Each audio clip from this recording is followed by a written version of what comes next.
Alors, maintenant que nous avons positionné notre lumière, la dernière phase que vous allez en règle générale utiliser lorsque vous faites des scènes 3D, c'est la phase que l'on appelle rendu. Le rendu, c'est tout simplement demander au logiciel de compiler toutes les informations spécifiques de votre scène 3D. Donc, les géométries que vous avez créées, que vous avez positionnées, les textures que vous avez appliquées sur ces objets-là, ainsi que forcément les matériaux. Et ensuite, si vous avez utilisé des lumières, eh bien aussi compiler ces informations de lumière-là. Donc le rendu, c'est tout simple, c'est le petit icône que vous avez ici, et lorsque vous allez cliquer dessus, eh bien il va faire un calcul, et là vous allez avoir le rendu final de votre scène. Maintenant, ce rendu final, le but du jeu, c'est d'en faire une image, un JPEG par exemple, que vous allez pouvoir partager sur Internet. Donc pour ceci, il suffit juste d'aller dans File et faire Save Image. Et donc là, il va le sauvegarder dans votre projet Maya, dans Images, et je vais l'appeler rendu,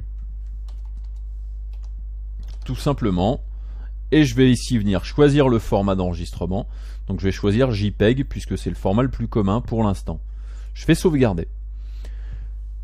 Par contre, des petites choses qui vont nous manquer, ce sont des choses au niveau peut-être des ombres. Nous avons activé et mis une lumière à l'intérieur de notre scène, mais par contre nous n'avons pas d'ombre ici sur notre scène, et normalement il devrait en avoir.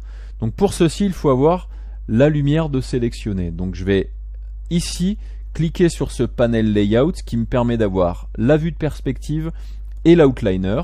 Donc c'est une vue très pratique, c'est une des vues que j'utilise le plus dans Maya. Et là je vais directement choisir la lumière, ce qui est beaucoup plus pratique. Ensuite, si je choisis la lumière, normalement de la channel box, ici j'ai des informations.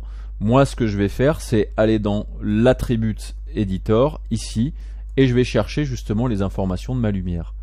Dans ma lumière, ici, il y a des petites choses que je peux modifier. Je peux modifier l'intensité de ma lumière, je peux modifier la couleur, et je peux aussi modifier l'angle du cône qui me permet donc d'éclairer. Et je peux même mettre un léger effet flouté, comme ceci, qui me permet de faire en sorte que le cône ne soit pas complètement net. Vous voyez, comme ceci, là. Vous avez plus ou moins une visualisation de ce que donne le cône dans ce sens-là. Maintenant, il faut que je vérifie que les ombres sont activées. Donc je vais cliquer ici sur l'onglet où il y a marqué Light Shadow.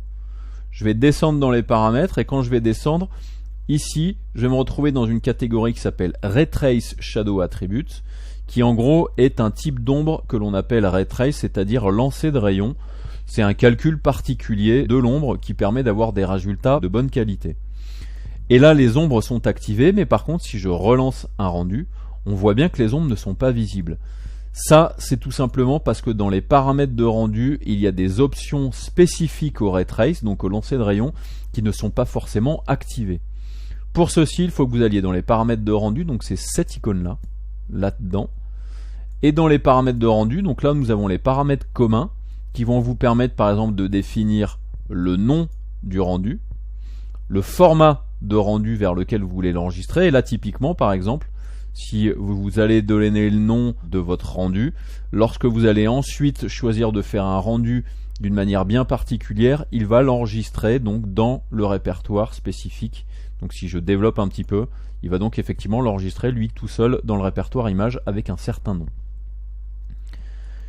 Dans cette fenêtre là, il y a une petite chose qui peut être pratique, c'est ici définir la taille du rendu. Donc pour l'instant on est sur un preset HD 540. Là vous pouvez tout à fait passer sur des presets HD 720 ou des presets HD 1080, et regardez, ça change ici la résolution de l'image. Donc si vous prenez HD 1080, c'est la résolution en règle générale que vous avez sur les télés maintenant, et donc ça va vous donner une image d'une grande qualité. Donc là si je fais un rendu, vous voyez, du coup le rendu est beaucoup plus grand, donc c'est une résolution un petit peu plus intéressante.